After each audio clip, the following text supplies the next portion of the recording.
Company हो निकाल्नलाई तपाईको घरबाट निकाल्नु भएको हो। यो पार्टी फुटेको छैन, यही हो पार्टी। यसैले अधिवेशन यो अधिवेशनको क्रममा छ। आज बेलुका यसको अधिवेशनको क्रम अध्याय सकिन्छ। यसले जे निर्णय गर्छ त्यो निर्णय गरेर आएको कार्यकारी निकायले नेपाली कांग्रेस पार्टीलाई अगाडि बढाउँछ। संविधानले यही भन्छ। अनि मलाई कारबाही गर्नुभन्दा कारबाही गर्नुभन्दा पहिला मलाई एकपल्ट स्पष्टीकरण सोध्नु पर्दैन, मलाई एकपल्ट बोलाउनु पर्दैन।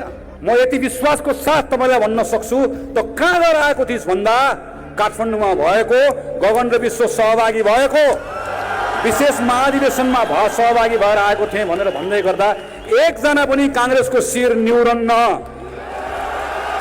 हामी कोही सभापति भनेको भन्न पाउनु पर्यो भनेको होइन। तपाईहरु मध्ये कतिजना यहाँ आउनु भएको छ, मलाई के भन्नु भएको छ भने खबरदार नेतृत्व फेरेन भने छाड्दैनौ भनेर भन्नु भएको छ।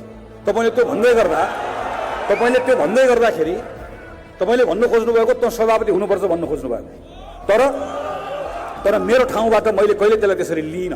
कतिपय साथीहरूले भन्नुभयो खुट्टा कमाएर होइन। यो खुट्टा त काम्दैन, किनकि मैले भनेको छु यो काम्ने खुट्टा होइन, लोभ राखेर होइन।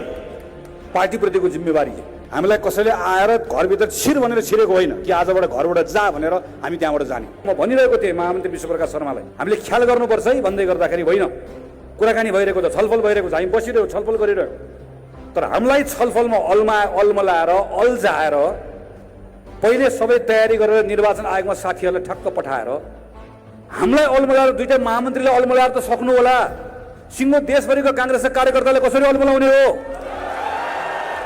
म त घरमा गएर सुतेर